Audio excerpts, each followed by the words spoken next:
It's a tidy living for all of us. Let's not spoil it.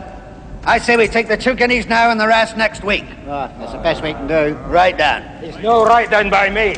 I'll have my 5 now. Take your paw off me.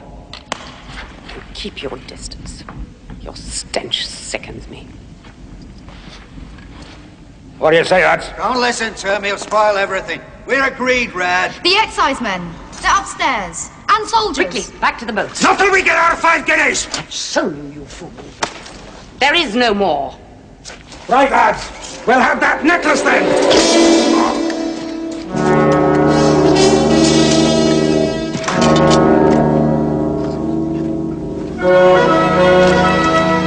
I will send word when I have the rest of your gold. See that that is removed. Stitch yourself together, girl. Have you never seen a wild boar speared before? Come. Let us rejoin our guests. Move!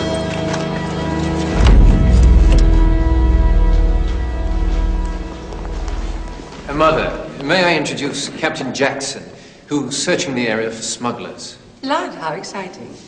Have you found any yet? No, Your Ladyship. But we have had news of a fast boat in the area, and we wondered if we might search your shoreline. Well, of course. Perhaps you would care to take a stroll through my guests.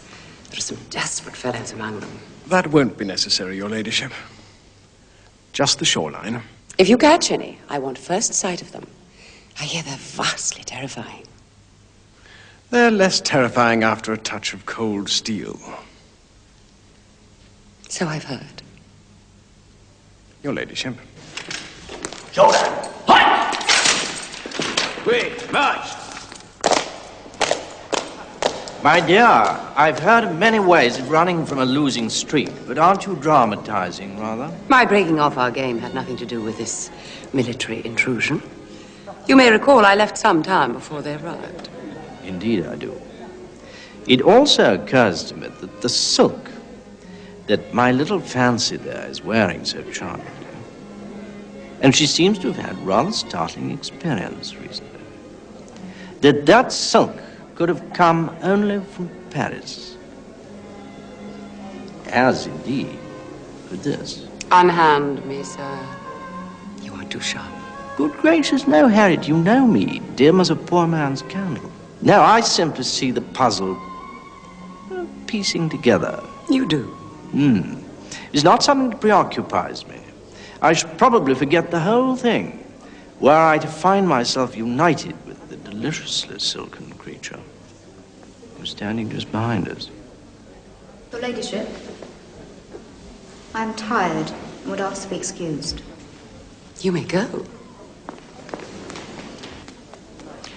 Harriet, my dear, I have a proposition for you.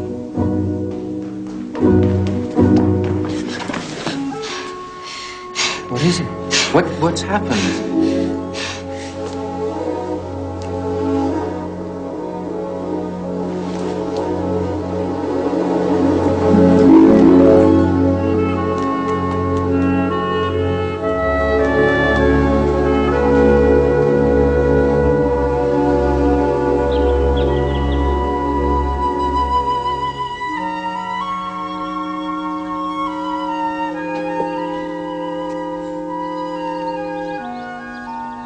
Come on, warrior, let us go.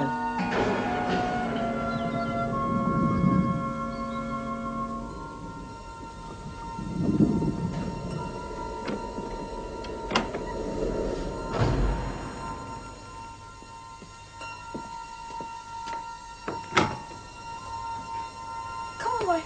Come on.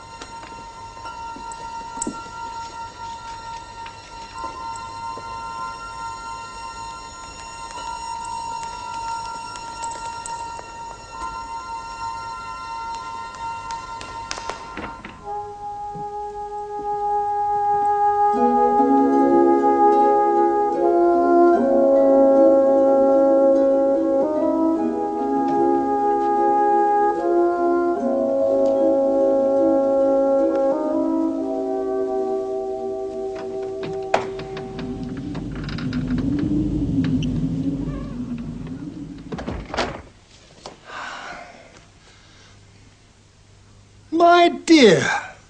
How nice of you to visit me. Do you know, I saw you the first night through the door from the turret room. There hasn't been anybody there for a long, long time. Who are you?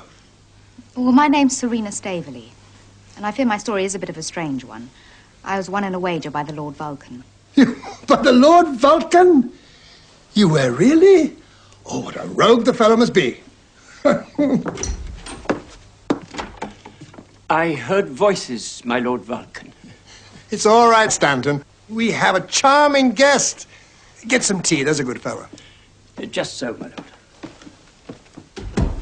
Poor Stanton. He knows nobody should be here. He probably thinks you came down the chimney. But he called you the Lord Vulcan. That means Justin isn't the real Lord, is he? You are. No, no, no. I am dead. Ah, yes. It's the old story. Extravagant younger wife, ruins, quiet, scholastic, older husband. Well, Harriet eventually bankrupted my whole family with her gambling. But there was a huge fortune waiting in trust for my son Justin on my death. So we waited until he went on the grand tour of Europe, and then I died.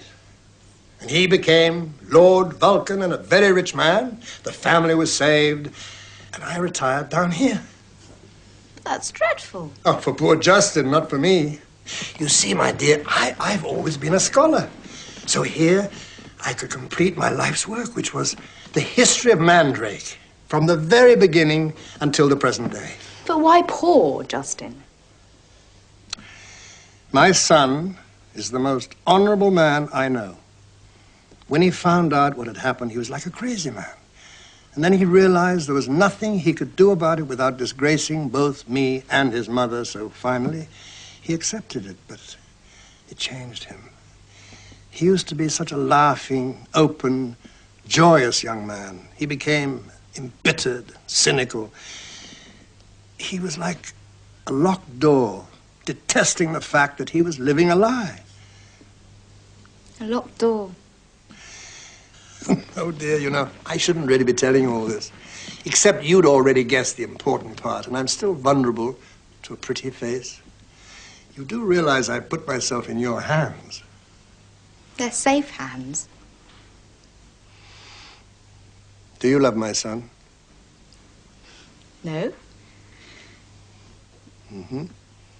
And does he love you? Why should he? Oh, what I would give to be in his shoes.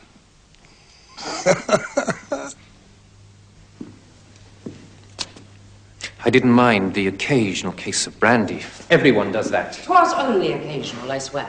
Stop lying to me. I know everything. You're now running a huge criminal conspiracy. Oh, what an exaggeration. I've let you use me. I've always detested gambling. Yet I've allowed myself to gain a cruel and sinister reputation by using my good luck against any fool who'd take me on. I thought the money was going on Mandrake.